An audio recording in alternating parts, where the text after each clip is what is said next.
Alors, petit direct, petite conférence car hier, donc je partageais en fait un petit bout de mon entraînement sur le baladi, comme vous avez pu voir.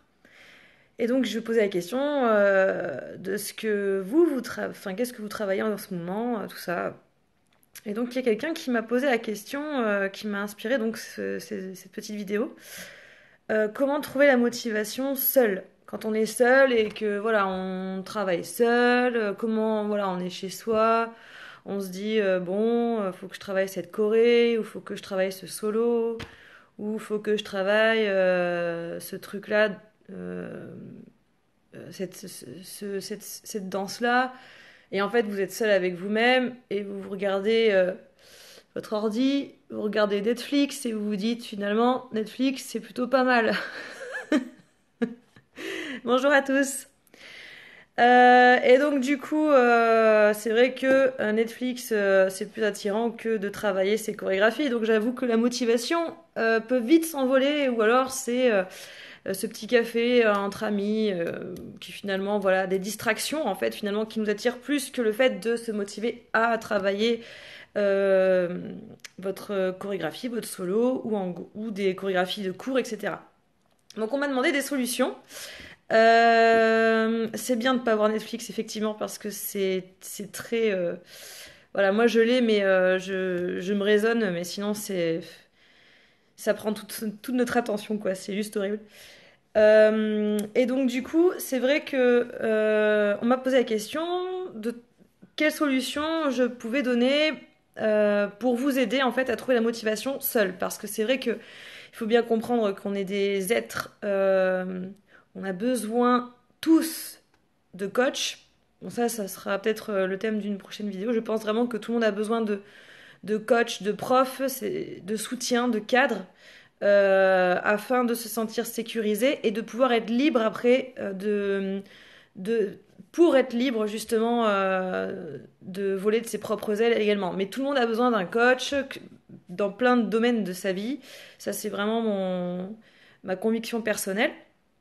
Donc, comment trouver la motivation quand on est seul chez soi et qu'on se dit bon, il y a, je sais pas, il y a un gala là, faudrait quand même que j'y arrive parce que ce passage-là, j'y arrive pas. Je m'étais promis que j'allais y arriver, mais j'ai pas envie. Voilà. Donc, comment faire? Alors, j'ai trouvé quatre solutions. Je pourrais pu vous en trouver d'autres, mais on va dire les quatre qui me sont venues vraiment tout de suite. Euh, la première, c'est d'arrêter de se poser des questions. Parce qu'en fait, cet instant-là, en fait, où vous vous êtes promis, je vais travailler cette chorégraphie, genre dans une semaine, je serai motivée. Ouh, pas tout de suite, hein, mais dans une semaine, je serai motivée. Et le moment venu, eh bien, il se passe quelque chose, c'est qu'en fait, on se pose la question. Ah ouais, mais il faut que je le fasse. Il faut que je le fasse. Ouais, mais attends, il y a ça qui est quand même plus cool. Ou alors, non, mais j'ai pas le temps. Enfin voilà, je suis crevée. Il faut que je pense à moi aussi, euh, etc. Euh, et je pense que le premier truc qui évite tout baragouinage dans la tête, c'est de vous faire un planning, une routine. C'est-à-dire à un moment donné de ne plus vous laisser le choix. Parce qu'il faut comprendre que nous sommes des êtres, on a besoin de rituels dans nos vies, absolument, on s'en rend peut-être pas compte, mais on a des espèces de petites routines quotidiennes, même minimes, vous voyez, ça peut être l'heure à laquelle vous allez manger tout simplement, ça peut être tout et n'importe quoi en fait, et on a une sorte de routine et en fait on fait des choses de manière habituelle, c'est des habitudes et en fait on se rend pas compte et finalement ça nous sécurise si vous voulez. Et le fait de faire un planning de travail sur la danse orientale là pour le coup, dans le sens où de vous programmer en amont, euh, tout en prenant enfin, en prenant en compte votre capacité de pouvoir le faire. Parce qu'il faut pas, il ne s'agit pas de se dire je vais faire 4 heures de danse par jour si vous êtes sûr de ne pas le pouvoir le faire. Vous voyez, il faut que ça soit quand même un équilibre entre votre désir euphorique, votre motivation extrême et ce qui est possible de faire dans le quotidien. Donc, ça serait vraiment, par exemple, de se dire, ben voilà, le lundi, le mercredi, le samedi. Je vous dis une bêtise, hein, c'est vraiment en fonction de vous, en fait. Euh, le lundi, le mercredi et le vendredi, donc 3 jours par semaine. C'est faisable parce que c'est pas non plus tous les jours. Je pense que pour un début, c'est bien. Je vais travailler pendant une demi-heure. Voilà. Et vous instaurez ça. Vous instaurez ça et quoi qu'il se passe, vous regardez votre agenda, votre planning. Dites tac, là, de telle heure à telle heure, danse. Terminé. Vous réfléchissez plus à ouais, mais il y a un machin. Là, non, non, vous êtes promis au moment donné où vous avez fait le planning de le faire. Tenez votre promesse. Parce que ce qui se passe, c'est que si vous ne tenez pas votre promesse, vous allez culpabiliser. Et ensuite vous dire, mais voilà, bah, je suis une daube, quoi. Enfin bref, après, c'est pareil, l'autoflagellation, etc. Donc, vous ouvrez vous n'avez pas à réfléchir si c'est le moment, si c'est pas le moment. Vous avez décidé avant de ce planning, ça veut dire qu'il est faisable. Donc faites confiance à votre vous d'il y a 3 jours qui a programmé ça. D'accord. Donc ça va être, voilà, donc quelque chose de faisable. Surtout au moment donné où vous faites votre planning, faites quelque chose de faisable. Si c'est une fois par semaine, ok, c'est une fois par semaine, ça va dépendre de votre temps, de votre capacité à, etc. Si c'est une fois par semaine, c'est une... Coucou. Si c'est une fois par semaine, c'est une fois par semaine. Une demi-heure par semaine. Il faut parfois aussi commencer petit pour pouvoir assurer ses engagements. Et là, en fait, si vous voulez, ça va forcément, ça dénote même pas d'une motivation, ça va même pas faire appel à votre motivation, ça va faire appel à, je respecte ce que je me suis promis. Vous voyez ce que je veux dire? Donc, c'est pas mal c'est vrai que je pense que c'est quelque chose qui se perd. Parlons-en, hein, parce que c'est un vrai sujet, n'est-ce pas? L'agenda papier. Les bouts de papier, les cahiers, tout ce que vous voulez, les agendas papier. Moi, je suis absolument, enfin, pas contre, on va pas dire, pas contre, mais disons que, oui, Candy, il faut surtout pas lâcher, ça c'est clair, tu as bien raison, bon conseil. Euh, L'agenda papier, c'est top en fait. Parce que vous pouvez le toucher. Vous voyez, après, moi, c'est vraiment mon truc à moi. Mais je trouve que c'est beaucoup plus motivant en fait. Parce que c'est clair, on voit bien, tac, tac, les heures, les machins, la semaine. Je trouve que c'est quand même assez cool. Alors, Tiffany m'envoie un message.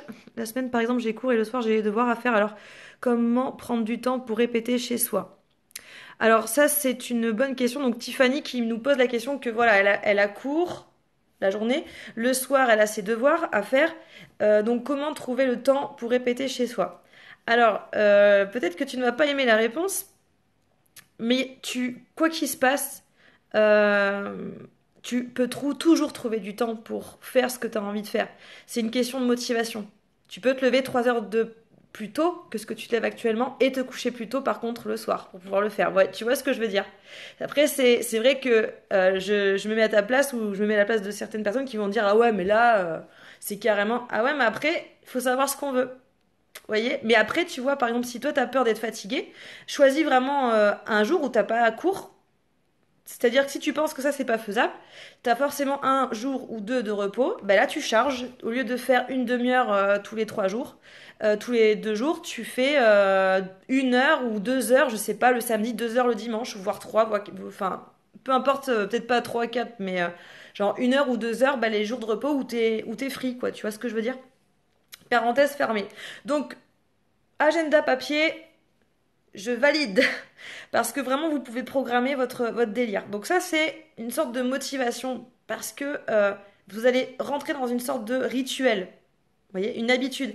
Et en fait, c'est comme par exemple, euh, franchement, c'est comme arrêter de fumer en fait. Ou quand on prend notre petite collation de 4 heures, quand on est habitué à prendre une pomme à 4 heures, on va avoir tendance à vouloir prendre une pomme à 4 heures.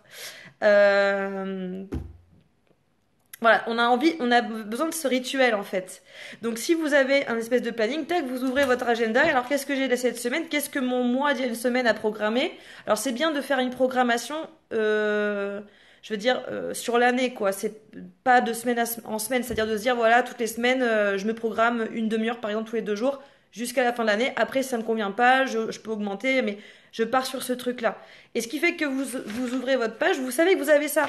Et donc du coup, ça va vous paraître moins difficile d'y aller que si c'est une fois de temps en temps comme ça. Parce que ça va sortir de vos habitudes et de votre quotidien. Donc ça, c'est aussi réduire les chances de baisser les bras face au fait de se motiver seul. Deuxième petit conseil, c'est de repenser à vos objectifs. Si jamais vraiment, voilà, vous avez intégré ce truc du planning et que vraiment il y a un côté, aujourd'hui ça passe pas, quoi. Repensez à vos objectifs. Pourquoi en fait, pourquoi c'est important en fait. Pourquoi c'est important d'avoir fait ce système de rituel. Pourquoi c'est important de le travailler. Est-ce que c'est parce que bonjour, est-ce que c'est parce que vous avez un solo bientôt qui arrive, ou est-ce que c'est pour être vraiment au top avec votre groupe en fin d'année? Est-ce que c'est pour vous-même, pour l'image que vous avez de vous-même? Il y a plein de raisons. Si vous avez pris cet engagement de planning, il y a forcément une envie derrière. Donc il faut repenser à ces envies. Alors, James, c'est quoi le sujet? En fait, c'est j'avais eu une question, si tu veux, sur comment se motiver seul, sans prof, etc. Pour, euh, pour se motiver à travailler ses chorégraphies, parce que donc là on parle de danse, pour trouver la motivation, pour trouver ses chorégraphies, pour travailler ses chorégraphies seul. Voilà. Mais en fait, ça peut être sur plein d'autres plans, au final. Trouver la motivation tout court, en fait, quand il n'y a pas quelqu'un derrière nous, au final. C'est un peu ça. Donc voilà, repensez à vos objectifs parce que ça peut être une bonne source de motivation et voilà, ça peut donner envie d'aller vers plutôt le côté actif de la chose et d'oublier l'inactivité et la végétation. Parce qu'on est tous attirés par le fait de végéter plutôt que d'aller, on va dire, travailler quelque chose, surtout si c'est quelque chose que pour l'instant nous ne maîtrisons pas. Là, ça donne encore moins envie. Mais pourtant, j'en viens du coup au troisième conseil qui est garder une phrase en tête. C'est que on récolte ce que l'on sème. Alors certes, ce n'est absolument pas moi qui ai inventé cette phrase, mais elle est extrêmement juste. C'est-à-dire que même si c'est 5 minutes, vous avez décidé que c'est 10 minutes par jour et que ça n'a pas l'air grand-chose, je peux vous dire que ça va porter ses fruits. Tout ce que vous allez semer, ça va porter ses fruits. C'est pas parce que vous le voyez pas tout de suite que ça ne fonctionne pas. J'ai eu une discussion récemment avec une de mes élèves qui me dit je me vois pas évoluer, je stagne, j'en ai marre, etc. Machin. On peut pas sentir qu'on évolue. Ça, faut bien se le dire. C'est comme vouloir, c'est comme je lui disais à l'époque, imaginez quand vous étiez petit. Est-ce que vous vous sentiez grandir physiquement? Non, parce que c'est subtil. Ça se fait sur le temps, ça se fait jour après jour. Donc on peut pas sentir qu'on grandit, à part quand on grandit d'un coup, qu'on a mal et tout ça, mais ça c'est autre chose. Vous voyez ce que je veux dire au niveau métaphorique, c'est ce que je veux dire. C'est qu'on peut pas sentir qu'on évolue. C'est pas un état quoi, l'évolution. C'est comme vouloir capter le bonheur sur le moment quoi. Ce n'est pas possible. C'est vouloir capter quelque chose qui n'est pas captable sur le moment. On peut le constater après coup, sur une période donnée, mais sur le moment, on s'en rend pas compte. Mais tant qu'on est dans l'action et que on sème des petites graines, on évolue. Donc gardez bien à ça en tête quand vous avez une baisse de motivation pour faire vos exercices. Pensez, je vais récolter ce que je sème ou pas. Vous voyez ce que je veux dire? Parce qu'après, c'est pas méchant. Je dis ça avec beaucoup de bienveillance parce que je pense que c'est plus de... malheureusement, on a tous tendance à se mentir à un moment donné. Prenez-le avec voilà, beaucoup de recul. C'est pas du tout... c'est plus pour vous aider en fait. Mais on a tendance à se dire ah ouais mais enfin la chorégraphie elle est trop dure franchement et en fait du coup un peu à rejeter la faute sur les autres alors qu'au final parfois vous n'êtes pas présente au cours. Voyez ce que je veux dire? Et donc, vous n'avez pas vous travaillez pas correctement chez vous et vous ne venez pas au cours. Donc, comment voulez-vous y arriver? Vous voyez ce que je veux dire? C'est pas magique. Donc, ça, il faut essayer d'abord en premier lieu de ne pas se mentir à ce sujet-là, avec toute la bienveillance que j'ai envers tout le monde, bien sûr. Euh, alors, qu'est-ce que nous dit Tiffany? La dernière fois, ma prof de danse m'a dit que j'avais évolué par rapport au début où j'ai commencé. Bravo à toi! Bravo, bravo! Et le quatrième conseil que je peux vous donner, c'est de le faire d'abord pour vous. Je le dis pourquoi? Je le dis parce que parfois, nos motivations sont beaucoup à l'extérieur de nous, c'est-à-dire pour, j'en sais rien moi, pour si c'est vous faites des exercices pour vous muscler, oui, pour avoir un meilleur corps, pour la santé, pour pas paraître complètement nouille à côté de mes copines, etc., etc. Mais ça, c'est pas du tout une source de motivation. Enfin, ça peut marcher un temps, mais ça marche pas sur du long terme. Parce qu'au final, vous allez bien sentir qu'au bout d'un moment, vous allez vous épuiser en fait à faire les choses plus pour les événements extérieurs et les gens à l'extérieur plutôt que pour vous-même. Faites-le d'abord pour vous. C'est pour vous sentir à l'aise, pour vous sentir libre, pour vous amuser en cours, pour être déchargé, de ne pas vous dire punaise, voilà encore une année où voilà j'ai galéré, machin, etc. Donc vraiment, j'espère que ces 4 petits conseils vous auront aidé. Donc je les répète. Premier truc et le plus gros en fait, je pense vraiment que ça, c'est tout bête, mais si vous le mettez dans votre routine quotidienne, ça va vous faire... Enfin voilà, vous allez pas à vous poser de questions. Vous avez votre une demi-heure votre demi-heure de trucs, de révision ou de travail chorégraphique ou je ne sais quoi. Vous y allez, vous cherchez pas à comprendre. Et il faut accepter qu'il y a des fois, il y a des moments où oui, vous allez être moins en forme, etc. Mais ce genre de choses, on s'en souvient. On s'en souvient et ça porte ses fruits. Donc premier truc, agenda papier et de vous mettre une espèce de routine à votre échelle sans chercher comment dire, à aller trop loin, sans voilà, mais en se disant je suis capable de le faire. Donc rappelez-vous que quand vous n'êtes pas motivé et que vous regardez votre agenda là et que vous dites oh non j'ai pas envie, rappelez-vous qu'au moment donné où vous avez décidé de ce planning là, si vous l'avez décidé pour vous, c'est que vous êtes capable de le faire, c'est évident. Deuxième conseil, repensez à vos objectifs. Pourquoi vous avez décidé ou pourquoi avez-vous eu l'envie à un moment donné de le faire? Troisième, on récolte ce que l'on sème. Ça, c'est vraiment ma devise depuis que je fais.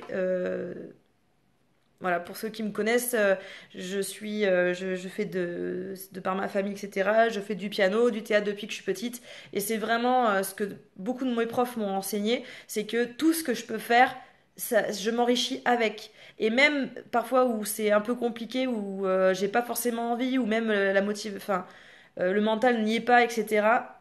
On récolte toujours ce que l'on sème, toujours. Quatrième, faites-le pour vous, pas pour les autres. Faites-le pour vous. Voilà, j'espère que ces conseils vous auront, vous allez pouvoir, comment dire, les appliquer. J'attends vos nouvelles. J'espère que ça va porter ses fruits. Et n'hésitez pas si vous avez envie que je traite d'autres sujets, si vous avez d'autres questions. Vous savez par où passer, Instagram ou Facebook ou m'envoyer un message privé. Voilà. Eh ben écoutez, merci beaucoup de votre attention et je vais essayer cette fois de pas faire le boulet et de publier ça en viral sur les plateformes. Ciao!